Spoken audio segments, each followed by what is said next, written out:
Hi class, this is Professor Harmony Kim.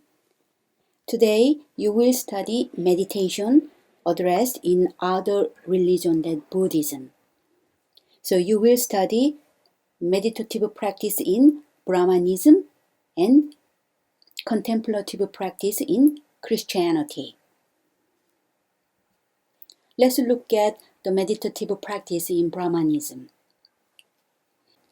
In Brahmanism, the essence of man was the Atman, and the essence of the universe was Brahman. There is a principle of microcosm, such as Atman, and macrocosm, such as universe. Equivalence led to the famous conclusion that Atman is equal to Brahman.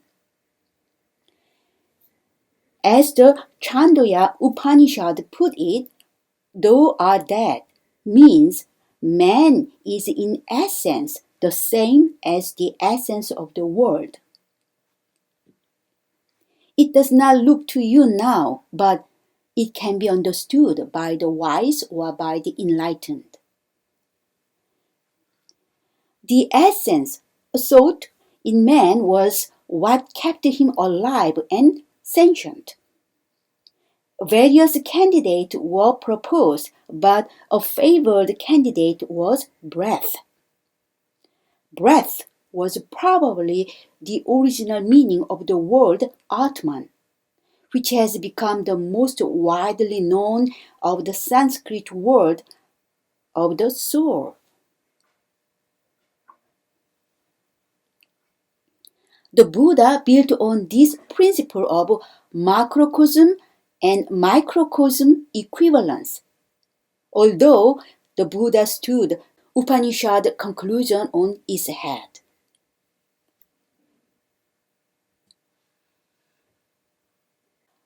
There is an emotional world of difference between Rig Veda and Upanishad. In Rig Veda, life seems to be something one cannot have enough because in the Rig Veda, man is thought to be born and die only once. But Upanishad offers an escape from samsara, keeping going. Samsara means keeping going. The endless round of reverse and consequent suffering. So there's a difference, the meaning of a word between Rig Veda and Upanishad. The solution of this difference lies in gnosis. Gnosis means a realization of one's true nature. At death, the soul which realizes its identity with Brahman. Brahman is the ground of the universe, so the soul will merge into Brahman and never again know the pain of individuation. The identification of one's Atman with Brahman is at the same time the truth to be discovered and the end to be attained.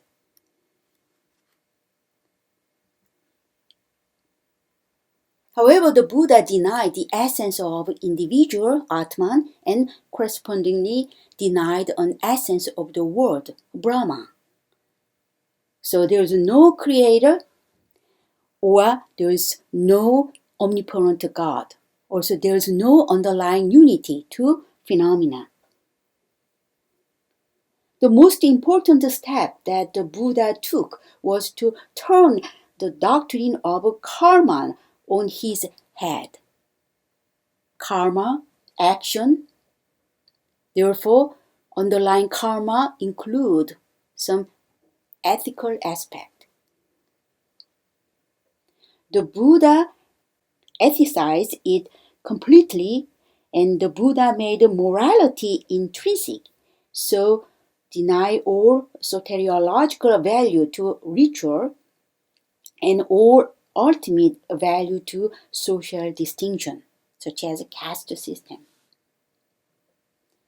In place of a highly particularistic view of duty, he propounded a simple and universal ethical dualism of right and wrong.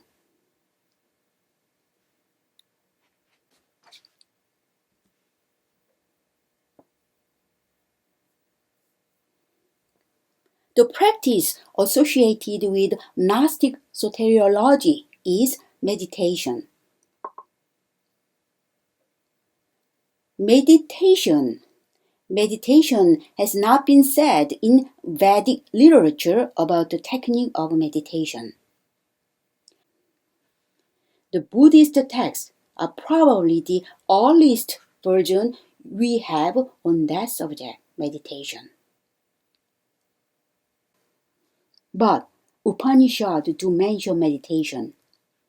It is possible that they mean by it no more than what is meant in common English parlance, as when we say to someone is meditating on some topic, in other words, pondering it.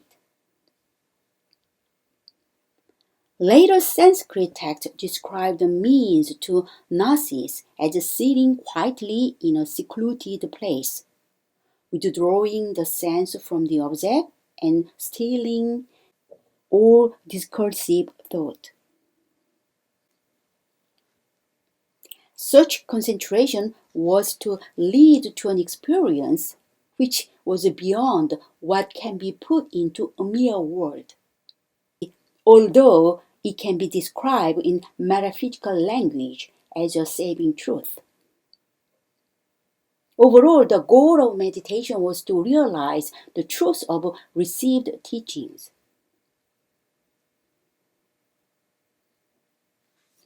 So in Brahmanism, practitioner engaged in meditation to equalize himself to Brahman.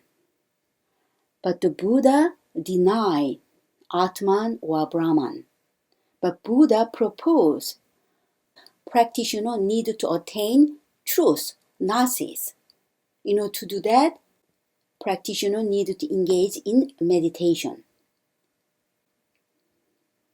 To achieve a successful meditation practice, practitioner need to build on good karma. Therefore, the Buddha brought the ethical perspective in thought, speech, and action. What about meditative approach in Christianity?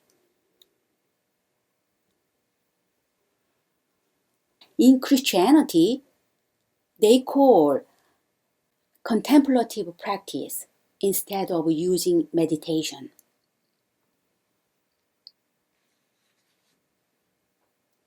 Christian tradition has excellent instruction and guidance for the beginning of the spiritual journey. Christian tradition enshrined, especially in the central practice of Benedictine monks and nuns down through the ages.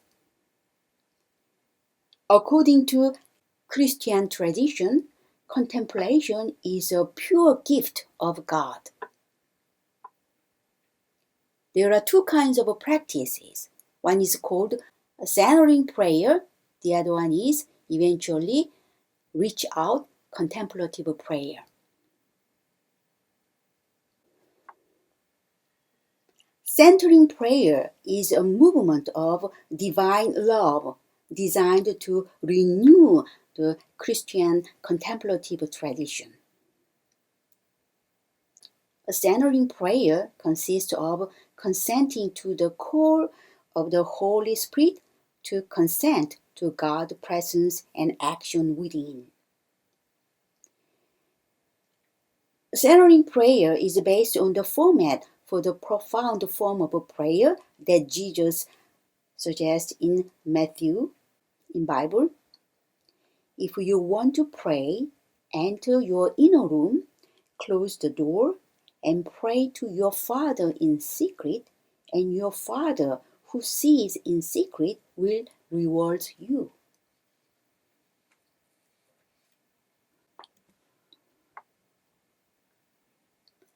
Centering prayer is a contemporary name for the practice that Jesus refers to as prayer in secret in the Sermon on the Mount.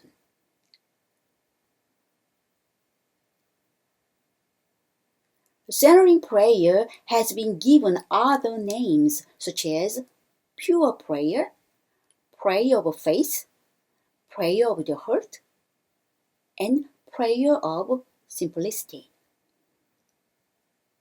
Centering prayer is a discipline designed to reduce some obstacles to reach out contemplative prayer.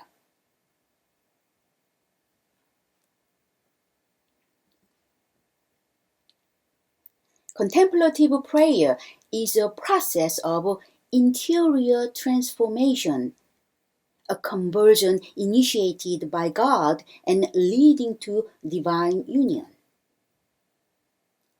One's way of seeing reality changes in this process. A reconstructing of consciousness takes place which empowers one to perceive and respond to everyday life with increasing sensitivity to the divine presence in, through, and even beyond everything that happens.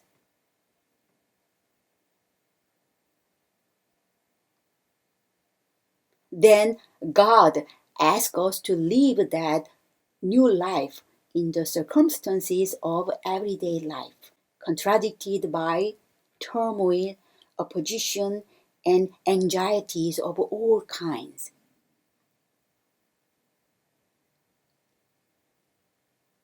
People need to be confronted by the vicissitude of daily life.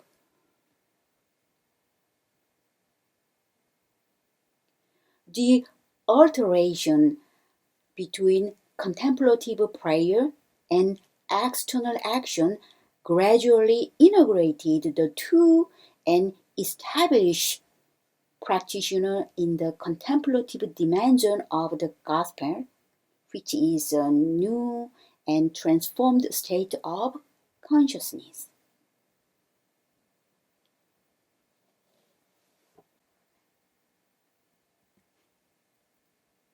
Centering prayer puts into effect the first two recommendations of Jesus' formula by leaving behind external concerns and by discontinuing the interior dialogue that usually accompanies ordinary psychological awareness. You might not know that, but everybody has some interior dialogue to himself or herself.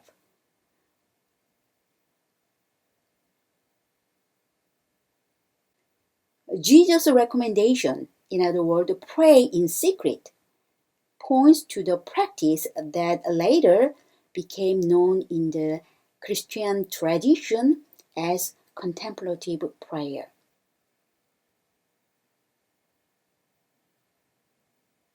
Although there remain other legitimate interpretations of the word contemplation, the state of prayer described as infused contemplation has come to be generally accepted by subsequent spiritual authors as the definitive meaning.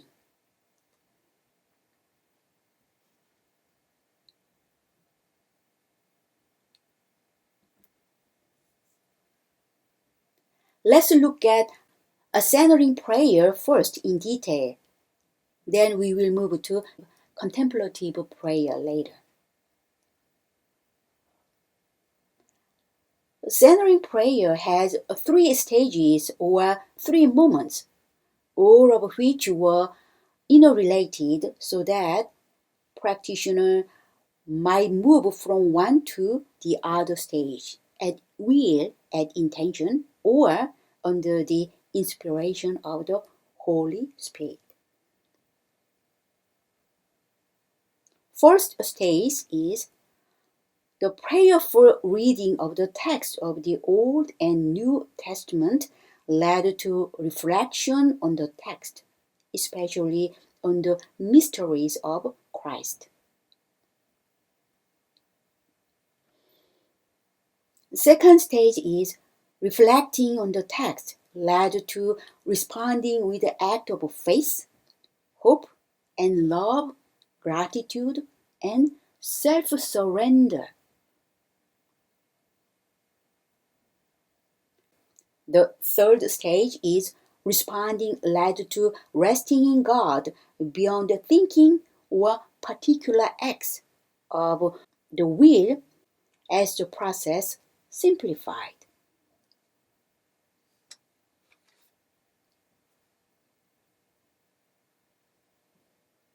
These three traditional stages of Christian spirituality are called, respectively, the purgative, illuminative, and unitive way.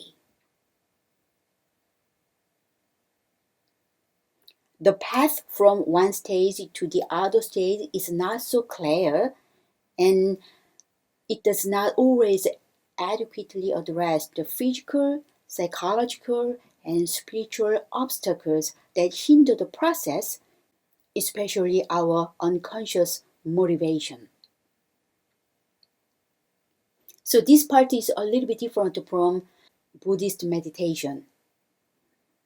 In case of a Buddhist meditation practice, there is some manual whenever each stage is moved to the next stage, what kind of psychological or mental, spiritual aspect can rise and fade away.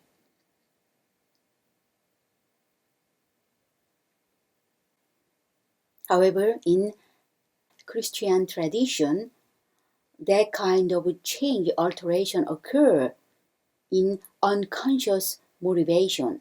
Therefore, it cannot be adequately addressed the physical, psychological, and spiritual movement or obstacles.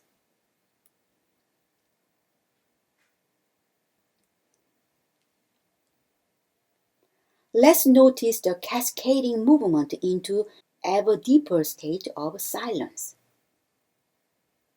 First, silence leaves behind external tumult, the environment we may be in, and the concerns of the moment by entering our inner room, the spiritual level of our being, the level of intuition and spiritual will.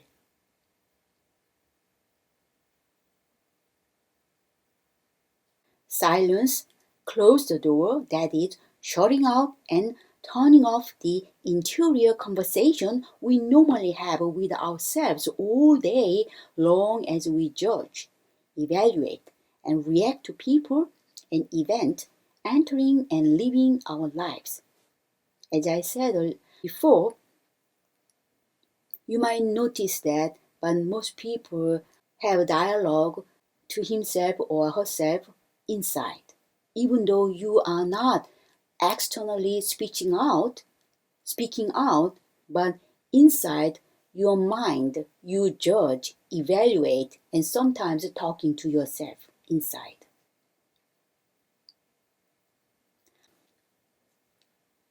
Silence is praying in secret to the Father. Father, speak to us beyond the sound of word. The centering prayer method responds to this invitation because the Father speaks us silently. How a centering prayer responds to this invitation? First, by consenting to God's presence and action within, by surrendering our will completely to God, by relating to God who dwells in secret, which is the silence of self. As God brings the new creation to life in interior silence, the new yourself, another yourself, the new you has the world view that Christ shares in deep silence, and Christ's view of things become more important than your own private view.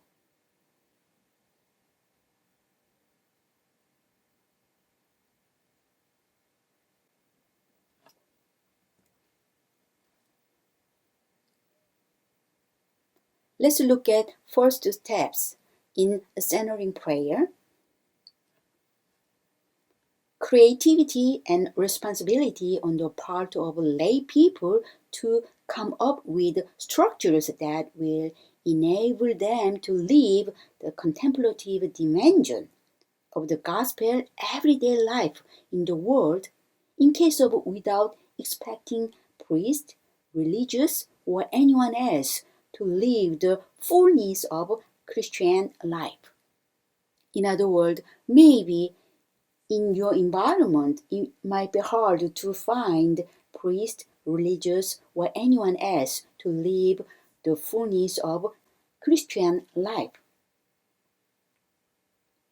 At the time, creativity and responsibility on the part of lay people to come up with structures that will enable them to live the contemplative dimension of the gospel. Divine union is the goal for all Christians.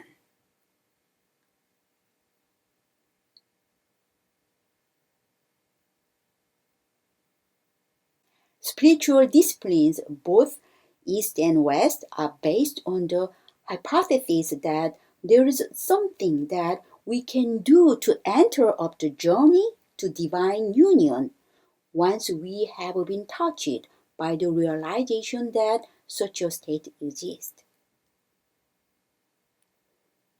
Centering prayer is a discipline designed to reduce the obstacles to contemplative prayer.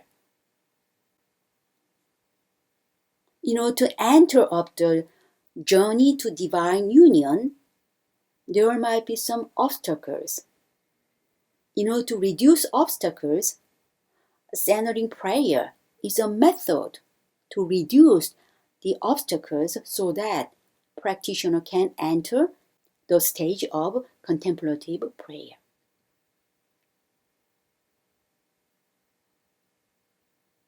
The modest package of a centering prayer appeals to the contemporary attraction from how-to method. A centering prayer is a way of bringing the procedures to be found in the contemplative technique of the spiritual masters of the Christian tradition out of the dusty page of the past into the broad daylight of the present.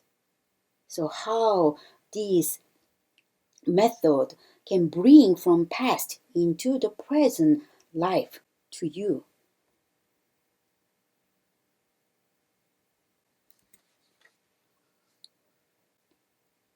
Centering prayer is not just a method.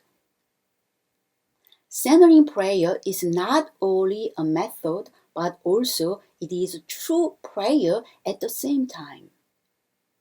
If you are willing to expand the meaning of a contemplative prayer to include a method that prepare for it and lead into it, the centering prayer can be identified as the first rung on the ladder of contemplative prayer, which rises step by step to union with God. So on the top of a ladder, there is God. To unite it to God, you have to move up along the ladder. To that, you have to step the rung. And each rung is equivalent to centering prayer. Centering prayer is a method of refining one's intuitive faculties so that one can enter more easily into contemplative prayer. It is not the only path to contemplation, but it is the good one, or maybe the best one in Christian tradition.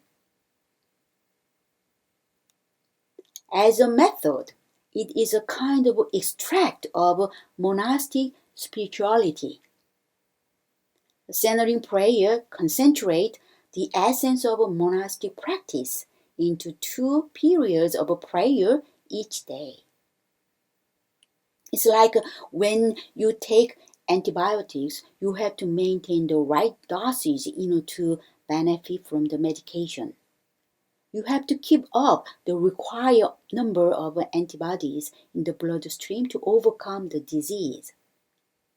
In the same token, you have to keep up a certain level of interior silence in the psyche and nervous system if you want to obtain the benefit of a contemplative prayer.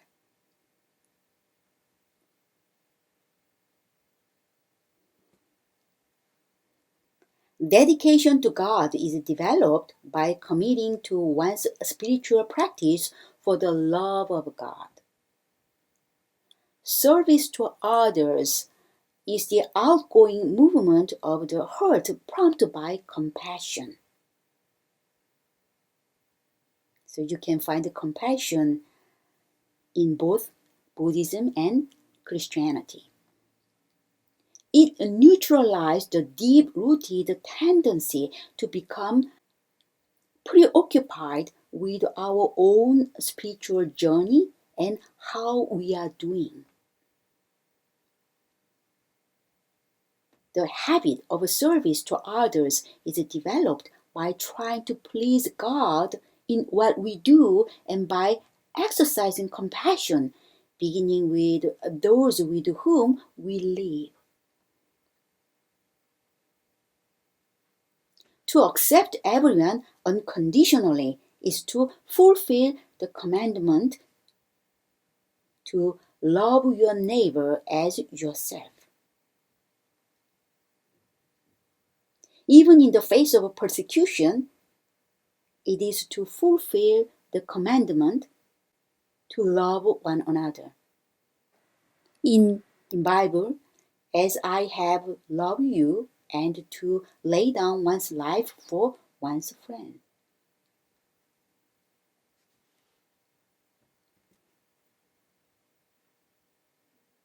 Centering prayer as a discipline is designed to withdraw our attention from the ordinary flow of our thought. We tend to identify ourselves with that flow. What kind of a think you have, then we can identify people. But there is a deeper part of ourselves. This prayer opens our awareness to the spiritual level of our being. This level might be compared to a great river on which our memories, images, feelings, inner experiences, and the awareness of outward things are resting. Many people are so identified with the ordinary flow of their thought and feelings that they are not aware of the source from which these mental objects are emerging.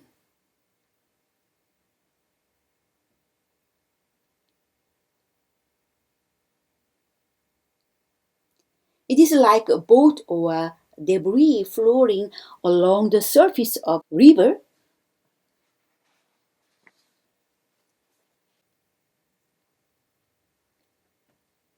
Our thought and feelings must be resting on something.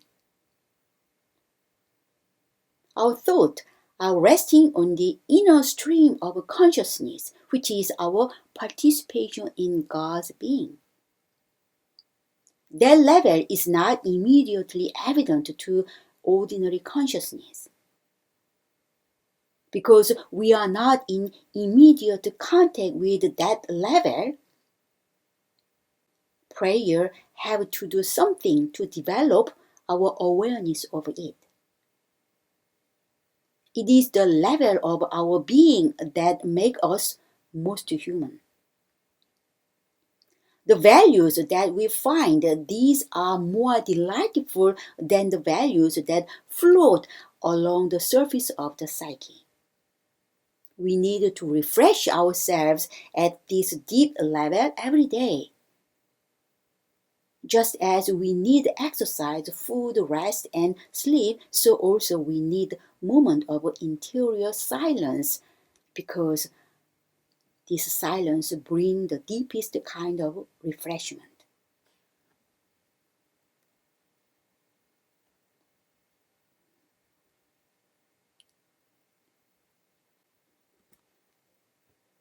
There are several factors to build up successful centering prayer. One is faith.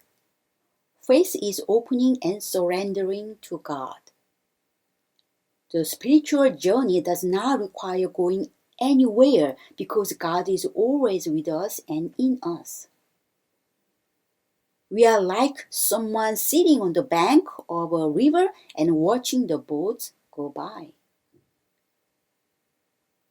If we stay on the bank with our attention on the river rather than on the boat, the capacity to disregard the thought as they go by will develop, and the deeper kind of attention will emerge.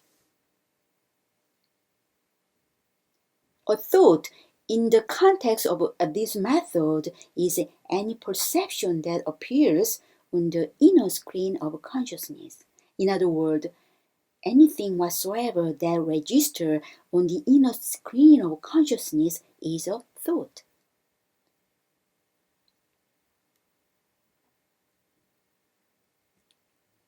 This thought could be an emotion, or an image, or memory, or a plan, or a noise from outside, or a feeling of peace, or even spiritual communication. This method consists of letting go of every thought during the time of prayer, even the most devout thought. Here, letting go method comes also. How can facilitate letting go? To facilitate letting go, take a relatively comfortable position so that you will not be thinking about your body. Avoid a position that might cut off the circulation, because then you will think of your discomfort. Choose a place that is relatively quiet in order not to be disturbed by excessive or unexpected noise. If there is no such place in your household, try to find a quiet time when you are least likely to be disturbed.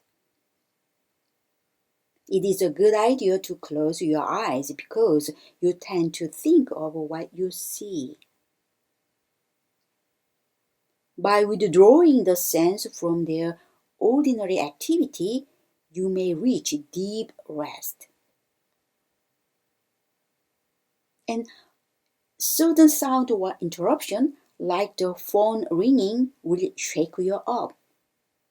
An alarm clock or timer, which is one way to notify yourself when the time is up, should be quiet one.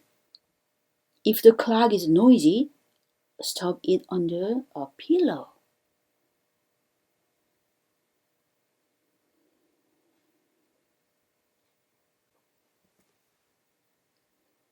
Try to avoid outside noise as much as you can. If noises happen anyway, do not be upset. Getting upset is an emotional charged thought that is likely to shatter whatever interior silence you may have been approaching. So do not carry on emotional baggage. Choose a time for prayer when you are most awake and alert. Early in the morning, before the ordinary business of the day, begins a good time to engage in a centering prayer. So it might be a good idea you engage in centering prayer before you go out to work.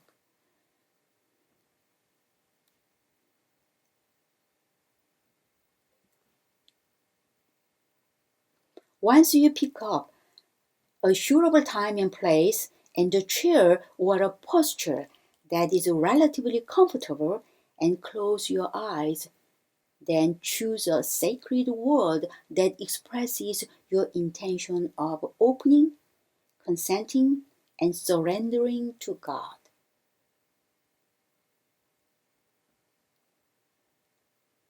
Make a sacred word be a single word of one or two syllables that you feel expresses your consent to God's presence.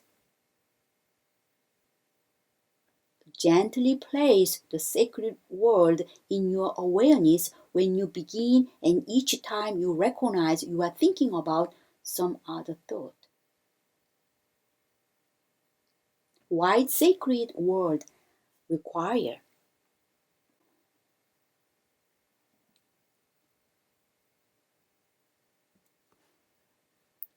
The sacred word is not a means of going where you want to go. The sacred word simply affirms and directs your intention to consent to God's presence and thus fosters favorable atmosphere for the development of the more general awareness to which your spiritual nature is attracted. Your purpose is not to suppress all thought because that is impossible. Even though you are engaging in centering prayer, you might think about, oh, I need to do laundry, oh, I need to go to grocery. So it's impossible to suppress all thought. You will normally have a thought after half a minute or less in a silence, unless the action of grace is so powerful that you are absorbed in God.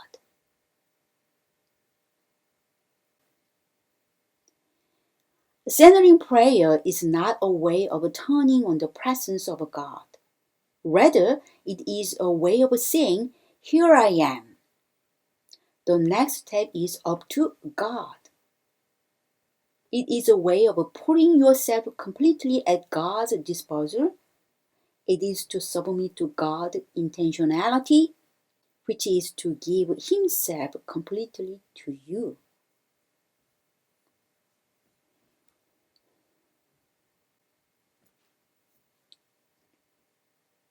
You may be familiar with the gesture of folding your hands together with your fingers pointing upward.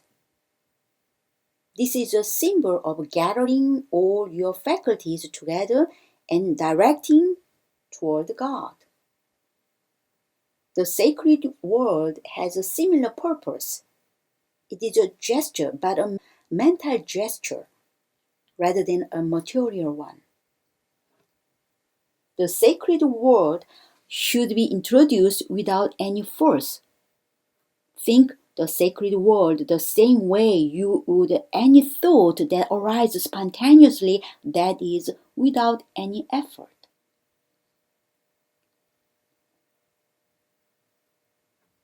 The sacred word is a way of letting go of causal thought and of disengaging from the more interesting ones that come down the stream of consciousness.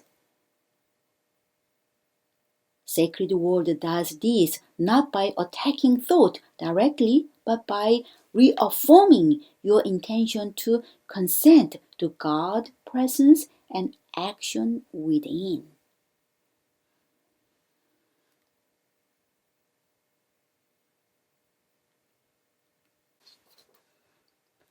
The renewal to the with consent create an atmosphere in which you can simply pay little or no attention to the normal and inevitable flow of thought because it becomes habitual.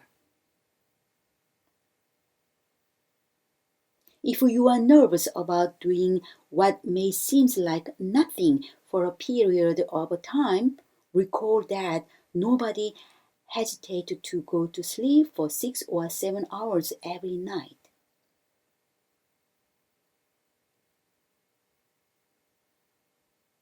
However, practicing this prayer is not doing nothing. You might feel like, oh, nothing happened to me. I feel nothing. So it seems to you nothing, but in Christian tradition, they said practicing centering prayer is not doing nothing. It is a very gentle kind of activity. As long as the will keeps consenting to God by returning to the sacred world when engaged with thought, this is enough activity to stay awake and alert.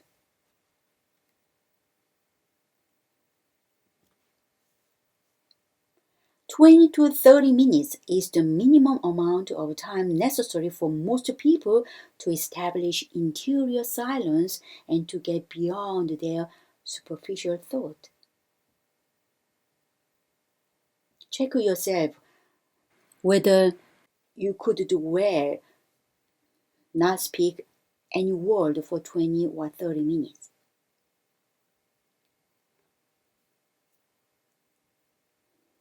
Someone could be easy to do that. Some others might not easy. Some others might feel that's not easy. You may be inclined to remain longer. If you can manage it, control yourself, silence longer than 30 minutes, then expand the time for silence longer.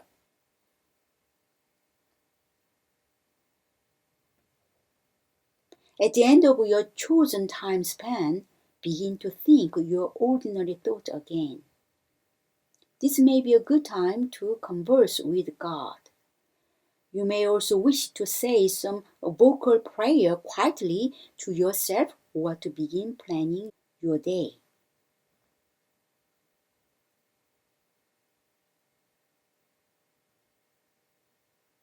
Give yourself about 2 minutes before opening your eyes. Withdraw from the ordinary use of exterior and interior senses brings you to a deep spiritual attentiveness. Opening your eyes right away could be annoying.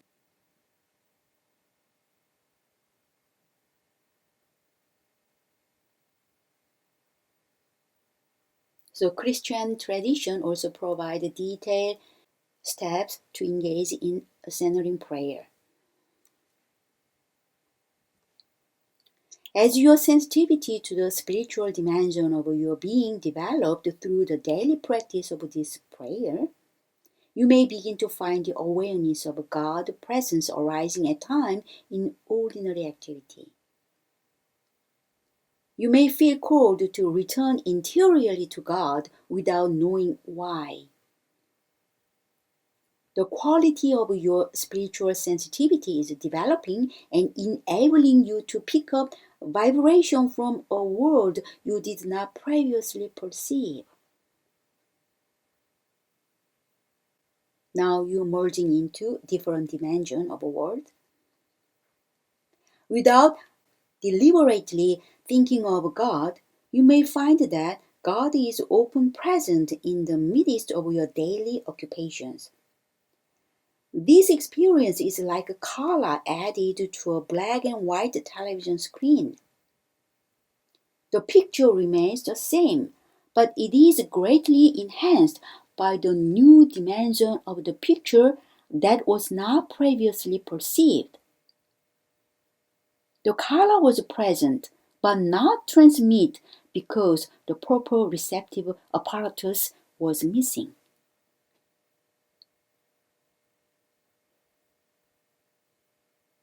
This missing part can be filled by engaging in a centering prayer.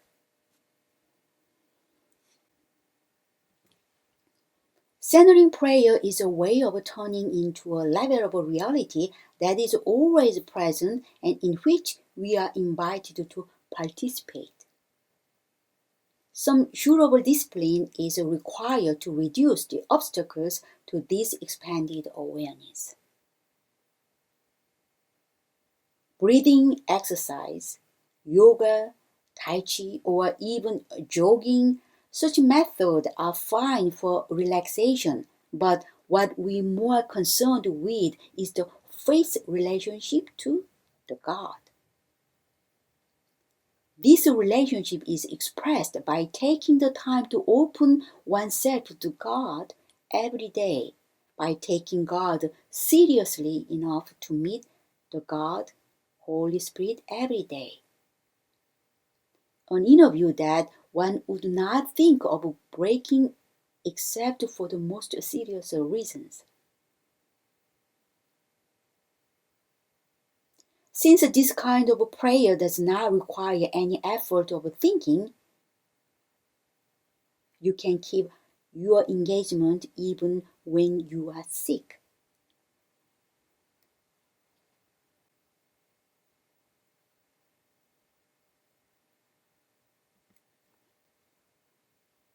The fundamental disposition in centering prayer is consenting to God. Christian practice can be summed up by the word patience. In the New Testament, patience means waiting for God for any length of time, not going away and not giving in to boredom or discouragement.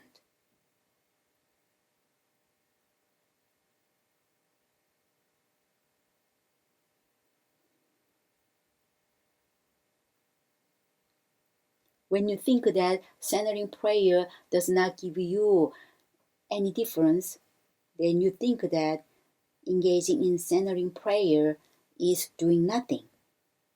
But that's not true in Christian tradition. In other words, this practice need patience, waiting for God for long time.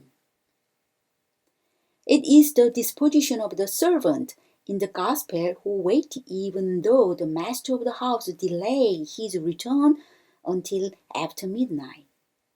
When the master finally came home, he put the servant in charge of his whole household. If you wait, eventually God will manifest himself. Of course, you may have a long wait. That's why Christian practice can be summed by the word patience.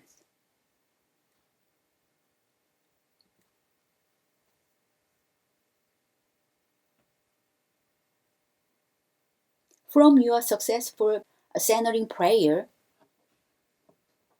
you can reach out contemplative prayer. Contemplation is a fundamental constitution of human nature and hence available to every human being. It is assessed by letting go of one's own idea of ourselves, turning our will over to God, and resting in the divine indwelling that is already present within us and waiting to reveal itself to us. Regular periods of silence and solitude can dispose us to extend our consent to God's presence to every moment of our waking lives and therefore reduce the influences of the false self. They also mention about false self, true self and false self.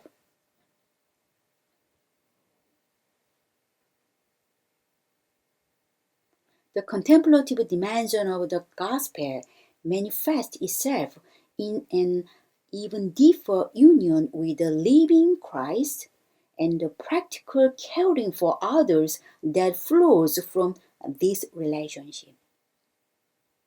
It reveals the deeper meaning of the mysteries of Christ and the living word of God in Scripture.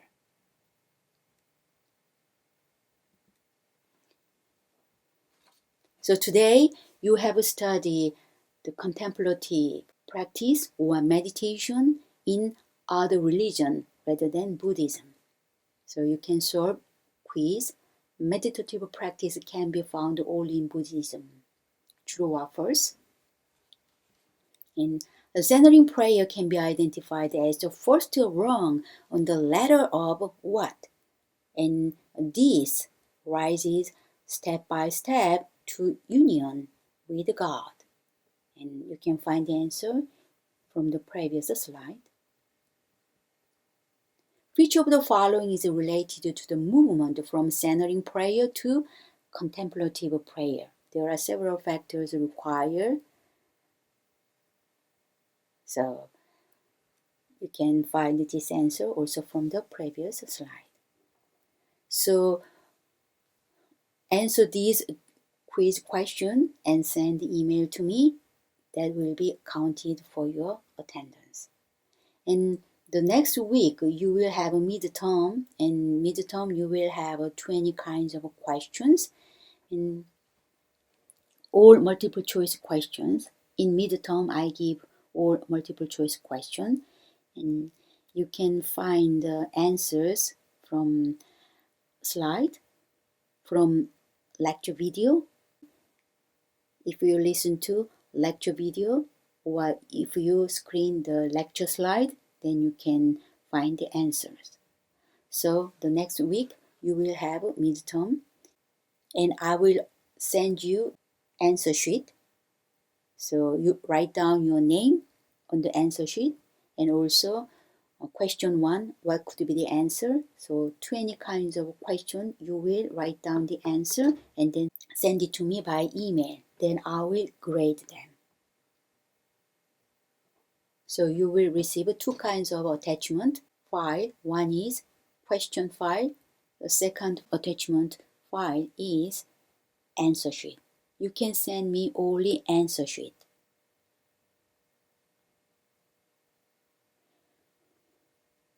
I will briefly explain what and how you send answer sheet to me on the top of answer sheet.